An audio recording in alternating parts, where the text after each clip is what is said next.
आपको मोदी जी एक पैगाम दे रहा हूं, जरा अच्छी तरह से कान खोल के सुन ले। ये मुल्क तुम्हारे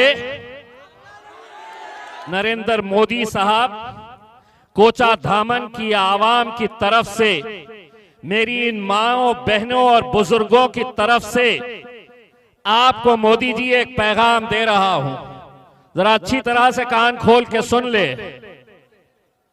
ये मुल्क तुम्हारे, अम्मा, ये मुल्क तुम्हारे, बस उन्हें तकलीफ इसी बात की होती है। और अब वो ये समझेंगे, ये रिकॉर्ड करने वाले तो रिकॉर्ड कर लिए, अब हमारे विरोधी है वो बोलेंगे कि इम्तियाज जलील ने बोला उसके बाप का नहीं है, उसके बाप की जागीर नहीं है। मैंने कहां बोला? मैंने तो आधा बोला, आधा ये लोगों ने बोले है करके।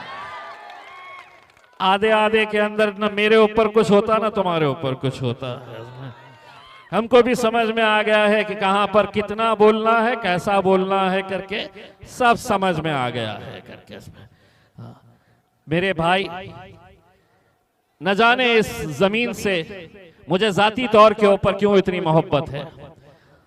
पिछले बार 5 साल पहले असद साहब ने मुझे कोचा धामन की जिम्मेदारी दी थी।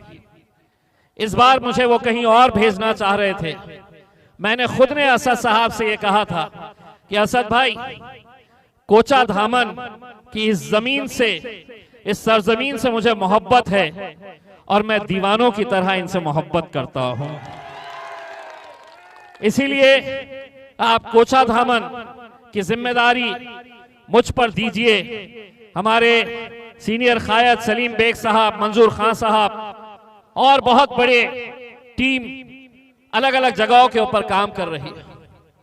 मेरे भाइयों, ऐसे नौजवानों को मैंने देखा है जो कैसे बिहार पहुंच रहे हैं, मेहनत करके, दिन भर मेहनत करके रोजी रोटी कमाने वाले मैंने नौजवान लड़कों को महाराष्ट्र से, तेलंगाना से यहां पर आते हुए देखा है। क्यों आ रहे हैं वो? कोई लखपति करोड़पति नहीं है कि प्लेन में बैठ के आ गए यहां पर प्रचार कर रहे। उनकी एक तड़प है, उनकी एक जुस्तजू है, उनकी एक दीवानगी है कि हमारी भी क़यादत खड़ी होनी चाहिए।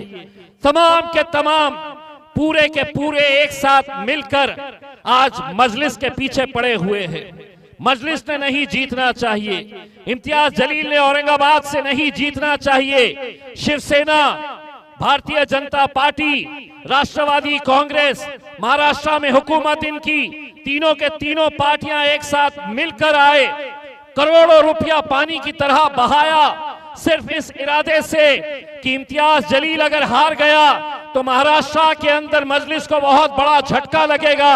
उन्हें क्या पता था कि हारने के बाद भी अल्हम्दुलिल्लाह कभी महाराष्ट्र आओ, हार किया,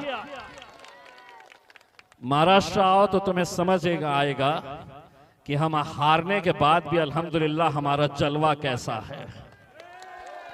ये इसलिए है कि आप लोगों की दुआएं, आप लोगों का साथ है मेरे भाइयों, बुजुर्गों की दुआएं हैं।